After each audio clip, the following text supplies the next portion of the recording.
말씀은 에베소서 5장 1절과 2절을 가지고 에베소서 강의 31번째 말씀을 나누도록 하겠습니다. 지난주까지 에베소서 4장 말씀을 마쳤는데요. 지난주 드렸던 말씀은 정체성에 대한 말씀을 제가 중심적으로 말씀을 드렸습니다. 그 안에서 너희가 구원의 날까지 인치심을 받았다. 그 안이라고 하는 것은 성령 안에서라고 말씀을 드렸습니다. 에베소서는 수없이 그리스도 안에서, 예수 안에서, 주 안에서 이런 표현이 있는데 유독 4장 후반부에 있는 말씀, 그 안에서, 즉 하나님 안인데 구체적으로 성령 안에서 이렇게 말씀을 하고 있어요. 교회 시대고, 그러니까 인쳤다고 하는 그 네 가지 말씀을 드렸는데요.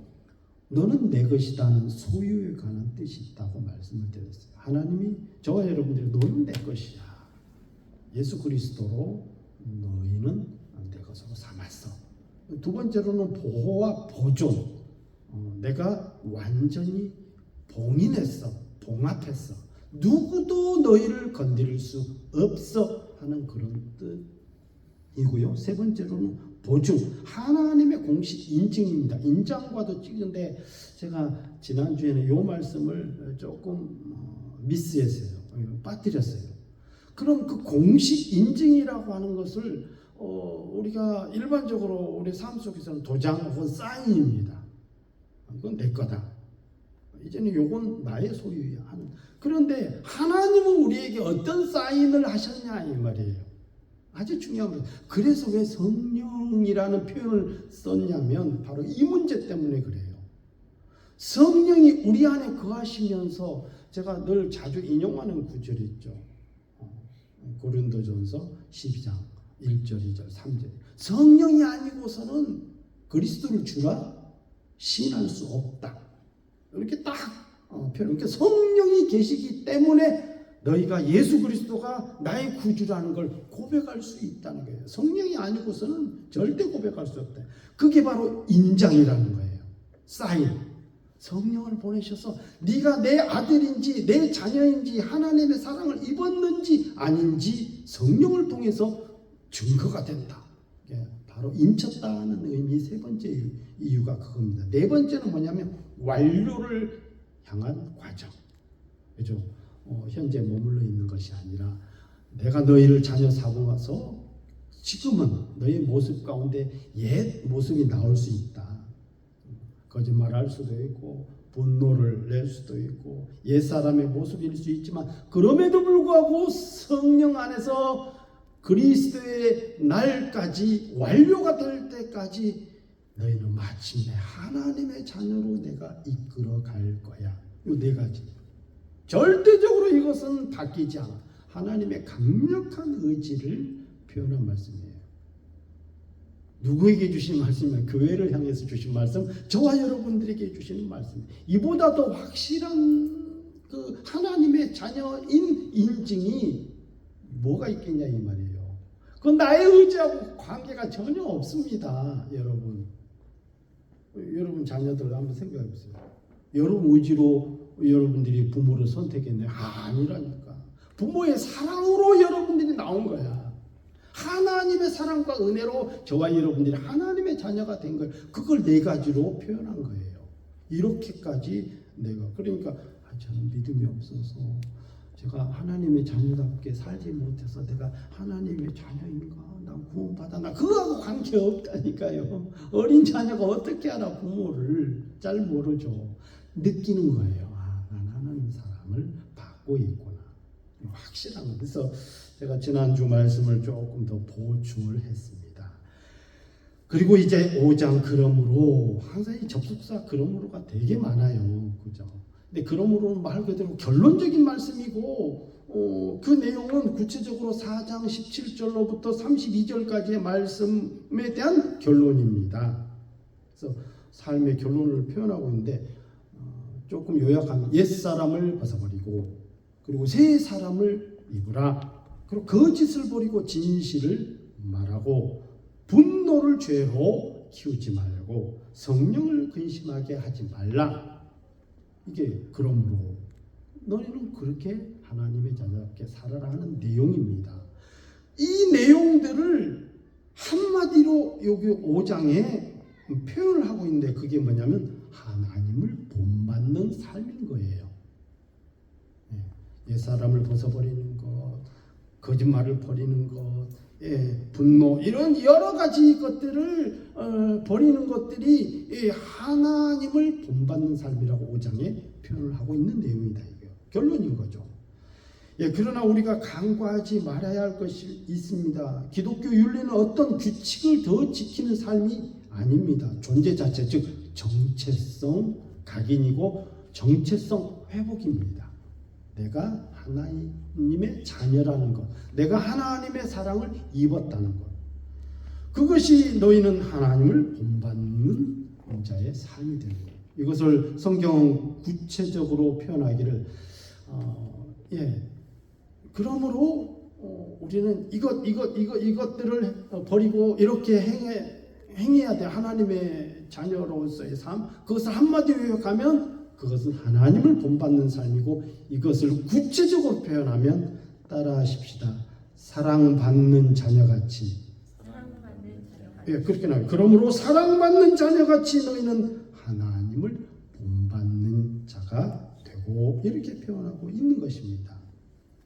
예를 들어서 부모가 자식에게 혹은 선생님, 스승이 제자들에게 뭘 하지 말라, 그러면 안 돼, 그것은 아니야, 이런 것보다 아들아, 딸아, 사랑한다, 사랑해, 넌 내 아들이야, 넌 내 자녀야, 넌 나의 자부심이 섞여있는 제자야 하면서 이렇게 사랑을 주고 사랑을 가르쳐야 된다 이 말이에요.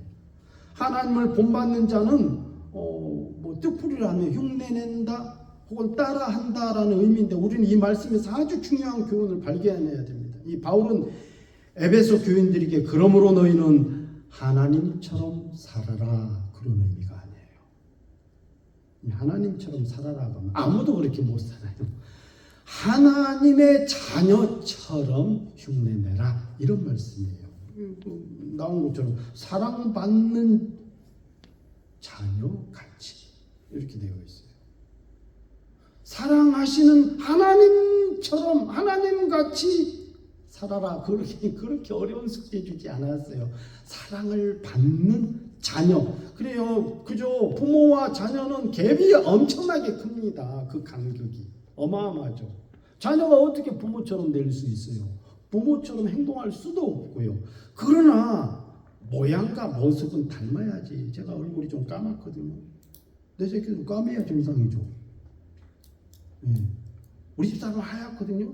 둘 중에 한 놈은 더 하얘야지. 그럼요. 물론 우리 자녀가인데 얼굴은 까만데 몸은 하얗고, 몸은 하얀데 또 몸은 까만데 얼굴은 하얗고, 그럴 수는 있어요. 그렇지만 말 표현이든 혹은 하는 행동이든 습관이든 당연히 저를 닮아야죠. 부모를 닮아야죠. 그런 거죠. 부모처럼 살아라 혹은 하나님처럼 살아라가 아니에요. 하나님의 자녀처럼 흉내내라, 그렇게 말씀하고 있어요. 비슷한 것 같지만요, 조금만 유익 있게 들여다보면 엄청난 간극의 차이가 있어요. 그것을 이 앞에 본문 내용을 대입해 보면요, 이것이 본문의 정체성, 핵심인 것을 알 수 있습니다. 너희가 사랑받기 위해서 하나님을 본받는 것이 아니고 너희는 이미 사랑받고 있기 때문에 하나님을 본받아라, 이런 내용이에요. 거꾸로는 아니에요. 사랑받기 위해서, 하나님의 은혜를 잊기 위해서 우리가 하나님의 뭘 본받고 하나님의 말씀의 교훈을 따라 살아간다는 것은, 그것은 율법이 되는 거죠. 조건이 걸렸어요. 구약이 그랬어요.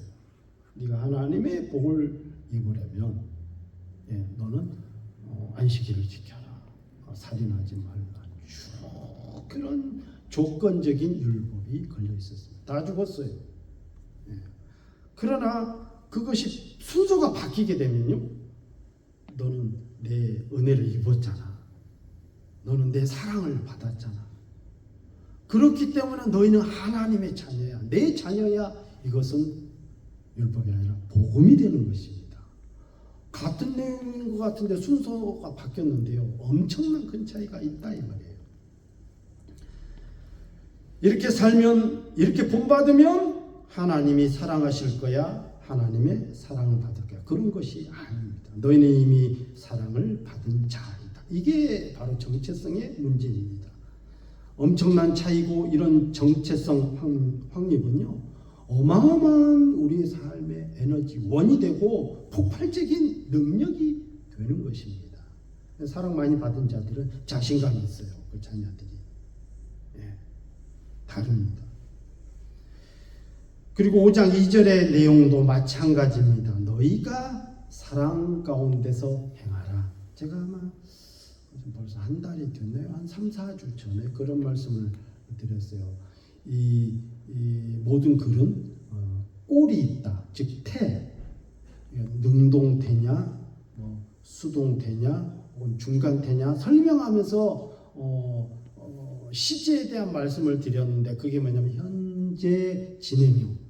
특히 헬라어 같은 경우는 현재 진행형이 아주 독특하다고 말씀을 드렸어요. 구약에서 미완료 과거처럼. 즉 영어나 한국말은 내가 여기 지금 상황에 있는 거예요. 제가 지금 설교를 하고 있고 머물러 있는 겁니다. 그런데 헬라어는 이 현재 진행형, 특히 명령인데, 명령어인데도 불구하고 너희가 사랑 가운데서 행하라고 하는 것은 현재 명령형이에요. 그래서 어떤 뜻이 되냐면, 그죠? 제가 설교를 하고 있습니다. 우리가 지금 한국말이나 혹은 영어로 할 때, 이게 단회성입니다. 그리고 설교를 안 하고 끝나면 그거는 지나간 거예요. 그렇지만 헬라어는 그렇지 않습니다. 단회성이 아니라 따라하십시다. 생활 방식, 삶 그 자체, 계속 유지가 되는 것을 말해요. 가끔 사랑해라 그런 것이 아닙니다. 오늘 설교 이 성경 말씀 표현처럼 가끔 사랑해라, 사랑했어야 돼. 그게 아니라 너희가 사랑 가운데서 행하라. 그것은 뭐냐면 사랑 가운데 늘 머물러 있어라, 그런 뜻이에요. 이게 헬라어의 현재형이고 현재 명령이에요. 조금 다르죠. 그래서 항상 그 상태로 머물러 진행하는 것. 우리 하나님은 이분에서 13장 8절입니까? 예수 그리스도는 어제나 오늘이나 영원토록 동일하시니라. 항상 그 상태로 머물러 있어요. 이게 하나님의 특징 가운데 하나입니다. 우리 자녀들도 닮아야죠. 가끔 사랑이라가 아닙니다. 걸어다니는 삶 방식 자체가 사랑이 되라. 우리의 믿음이 늘 변치 않듯이요. 그 사랑은 기준이 어떤 감정이나 배려나 친절 거기서 머무르지 않습니다. 그걸로 한다면 세상 사람과 다를 바 아니에요. 율법이나 다를 바 아니고요. 윤리, 일반적인 세상적인 윤리나 도덕 기준에 머물다면 기독교의 진정한 사랑이 아니죠. 그것을 뛰어넘어 오히려 크리스찬들은 오늘 말씀처럼 사랑의 어떤 기준선이 있어야 됩니다. 그 기준선을 오늘 성경 말씀은 뭐로 표현하냐면요, 2장 1절에 첫 소절에 나와요. 그리스도께서 너희를 사랑하신 것 같이 너희도 그 사랑 가운데서 행하라. 그러니까 그 기준점이, 사랑의 기준점은 세상의 윤리처럼 친절하고 배려 있고 참고 인내하고, 물론 당연히 기독교의 윤리도 그 안에 다 포함되어 있습니다. 그걸 다 포함하고 있죠. 그런데 거기서 머무르는 것이 아니고 우리의 사랑의 기준은 뭐라고요? 그리스도입니다. 그 기준선이 그리스도께서 우리를 사랑하시듯이 행하라. 이거 아주 중요합니다. 세상의 그 어떤 것의 사랑의 기준이 아닙니다. 그리스도 그분이 기준이 되는 거예요. 그리스도 그라고 하는 기준을 잘못 생각하면 너무 또 관념이죠. 그럴까봐 성경은 또 표현하고 있어요. 뭐라고 표현하냐면 그는 왜냐하면 우리가 예수님처럼 우리도 사랑해야지 너무 관념적이잖아요. 쉽잖아요. 그럼 예수님처럼 사랑한다는 게 뭐냐를 구체적으로 우리의 삶에 알아야 된다는 거예요. 그럴까봐 성경은 아주 친절하게 자세하게 설명을 해주고 있습니다. 그는 우리를 위하여 자신을 버리사 향기로운 제물과 희생 제물로 하나님께 드리셨느니라. 그런 사랑 말하는 거예요. 그러니까 자기를 버리는 사랑, 이제 기억되죠. 십자가적 사랑. 그러고 보면 사랑이라는 것은 늘 비용이 듭니다. 손해도 감수하고요. 때로는 당당한 나의 권리도 포기해야 될 때가 있습니다. 옳음에도 불구하고, 내가 옳았음에도 불구하고, 그래, 또 이해해주고, 또는 나의 안위 안전을 내려놓아야 될 때도 있어요. 왜 나를 희생시키는 것이니까요. 그것을 성경은 자기 희생이라고 하는데, 이러한 자기 희생적 비용과 헌신이 없는 것은 기독교적 사랑이 아닙니다. 그래서 향기로운 제물과 희생 제물, 이러한 표현은 그 레위기에 많이 나오는 이 제사 드릴 때요, 구약에 제사 드릴 때 표현했던 언어적 표현이에요. 많이 어렵습니다. 조금 어려운 게 아니라 많이 어렵습니다. 왜냐하면 향기로운 제물과 희생 제물, 예를 들면 예수님은 우리를 위해 사랑하셔서 자기를 희생하고 십자가에서 죽으셨어요. 자기 희생적인 사랑, 그 사랑 가운데 머무르셨잖아요. 완전히 죽으셨어요. 예수님께는 엄청난 고통인데 하나님께는 뭡니까? 드릴 만한 제물이 되었던 거예요. 그러니까 하나님께는 기쁨이 되었다는 거죠. 참 어렵죠. 어려워요. 나는 힘들고 고통스럽지만 상대방에게는 기회를 주는 것이고, 상대방에게 또 빠져나갈 또 어떤 빌미를 주는 것이고, 혹은 그들에게 있어서 좋은 어떤 기회가 되는 거고, 기쁨이 되는 거고요. 근데 이것이 성경에서는 뭐라고 표현했냐면 하나님께 드리셨느니라. 이 하나님께 드리는 거 뭐죠? 우리 지훈이 청년이 기도를 하는데 오늘 평상시보다 기도가 제가 볼 때는 거의 30% 이상이 더 길었어. 근데 내용만 긴 게 아니라 고민을 한 느낌을 왜 받냐면 구구절절히 고민하고 표현한 게 그대로 드러나고, 본인은 고생이 있겠죠. 시간을 더 들여서 더 고민하다 보니까 더 써지거든. 그걸 다 표현하려다 보니까. 그래서 다 했지만 기도에 같이 동참한 사람들은 은혜가 되고, 동시에 하나님께는 예배가 된다 이거예요. 하나님께서 받으실 만한 제물.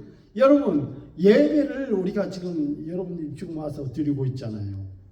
지금 일주일 내내 일하고 열심히 일한 피곤한 몸, 또 가족과 함께하고 쉬고 싶고, 저 같으면 낚시 좋아하니까 낚시도 가고 싶고, 얼마나 이 주일날 일요일날 그죠, 쉬는 날 얼마나 내 시간을 보내고 싶게, 그러니까 늦잠도 자고 싶고, 그런데도 불구하고 그죠, 일주일 내내 규칙적인 생활하다가 하루 정도는 내가 좀 내 자신을 망가뜨리는 것도 괜찮거든요. 왜? 내 에너지 충전을 위해서 몸도 마음도 모든 것도 한번 자유했다가 다시 재세팅해서 살 수 있으니까. 그런데 그걸 다 포기하고 더 일찍 일어나야 돼. 더 가꿔서 와야 돼. 더 단정하고 마음도 몸도 모든 것을 하나님 앞에, 한 주의 시작이니까 믿음으로 시작하기 위해서 첫날을 드리기 위해서 이렇게 나와서 여러분 좀 경외감을 가지고 경직된 마음으로 이 시간에 오잖아요. 편하지도 않고. 그런데도 불구하고 그것이 하나님이 받으실 만한 향기로운 즉 제물이 된다. 이것이 곧 예배다. 어렵지만 그러나 할 수 있는 것이거든요. 사랑하면서 사는 삶은 곧 하나님께 드려지는 예배와 같은 것입니다. 이 예배도 그렇다면 너무 어렵게 생각하지 마십시다. 우리가 살아가는 그 삶 속에서 그 자체에서도 능히 예배로 드릴 때가 많다 이거예요. 저도 일을 하다 보면 어떨 때는 어떤 가든 일을 그 집을 전체 다 정리해 주는데 예를 들면 내가 그거 뭐 3,000불을 견적 하고 했어요. 충분히 생각하고 했는데 생각해 보면 계산보다도 하루 일을 더 하고 쓰레기가 막 2차량이나 더 나오고 그렇다고 일을 대충 해봐요. 그 다음은 없는 거예요.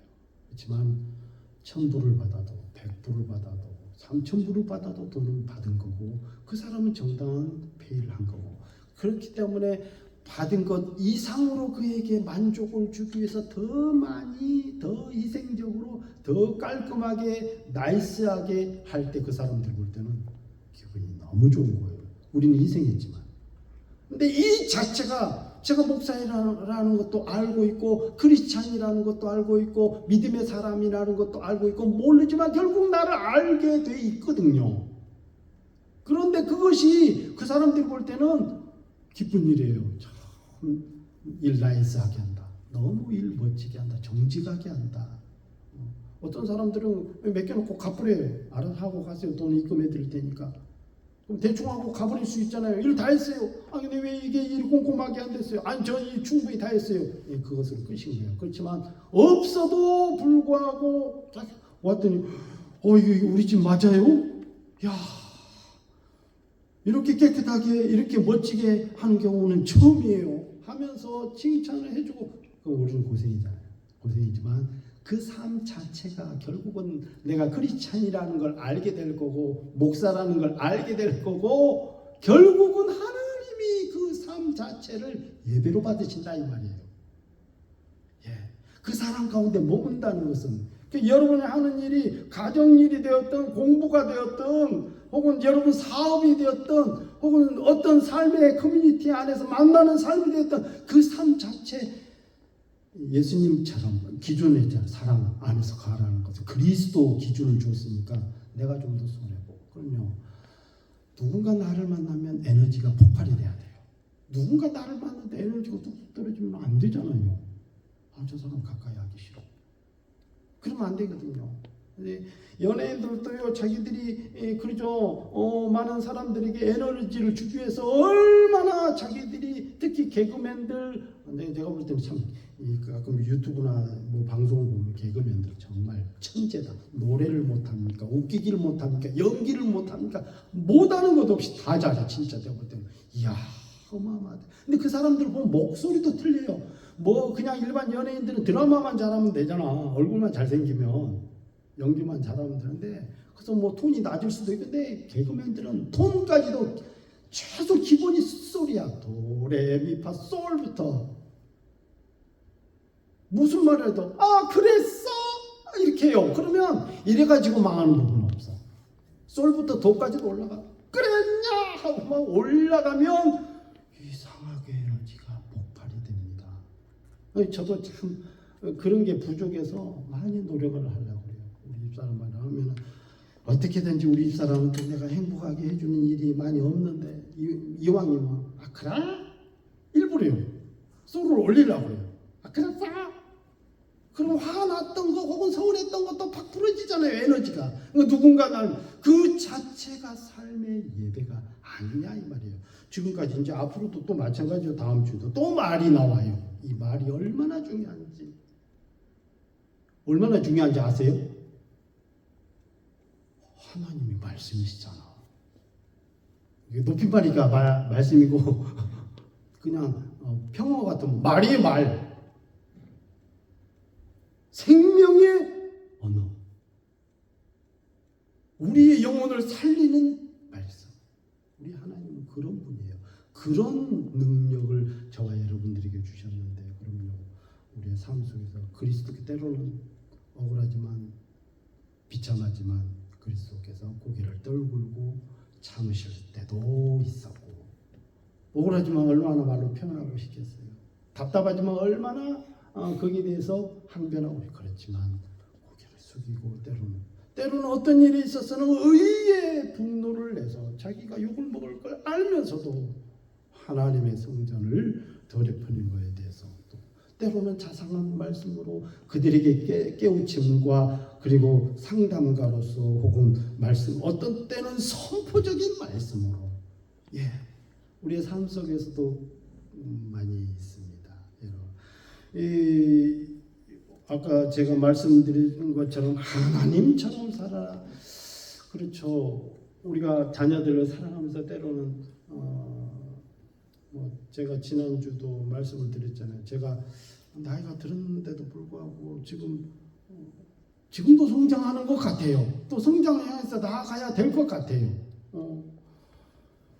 자식들한테, 그저 어린 자식들한테 부모처럼 살아라 이럴 때가 많거든. 얼마나 힘들겠어요. 야, 너희들은 내 사랑 입은 자들이야. 그래도 너는 내 새끼거든. 이렇게 돼야 되는데 결국은 지난주 말씀처럼 결국은 너는 내 삶으로 들어오게 될 거고 내 삶처럼 나아갈 거야. 그러니까 부모는 거울이니까 참 부모가 어려운 거죠. 자기 희생해야 되거든. 내 사랑 드리고 내 생명 드리고 내 은혜니까 그런 거죠. 말씀을 맺겠습니다. 하나님께서는 오늘 저와 여러분들에게 너희들은 내 자녀다, 사랑을 받는 자녀다, 정체성을 심어주면서 그 기준을 주셨습니다. 그리스도. 그리고 한 번이 아니고 가끔이 아니고 그 안에서 왜? 네 정체성이 있잖아. 너는 하나님의 자녀니까 그 사랑 안에서 살아가는 것이 자연스러워야 돼. 오히려 죄를 짓는 것이 불편해야 돼. 죄 지을 수 있죠. 잘못했네 하는 것. 근데 죄가 자연스럽고 어쩌다가 선한 일을 한 번 하면 기억이 또렷해. 그건 아니라는 거죠. 되려 의로운 일들을 자꾸 잊어버리고 죄악된 거 그때 뭐 실수했는데 이게 기억이 나야 됩니다. 왜? 너무 오랜만에 하는 거니까. 우리는 자연스럽게 진실을 말하고 선하게 살고 하나님의 자녀답게 사랑을 주고 늘 자기 희생을 하고 하는 삶이 자연스러워서 그런 것들을 내가 그런 적이 있어서 잘 기억이 안 나네. 이렇게 돼야 정상이 아니겠냐. 여러분 한 주간도 하나님의 자녀, 하나님의 사랑을 입은 자답게 그 사랑 안에서 살아가시기를 주의 이름으로 축원합니다. 기도하십시다.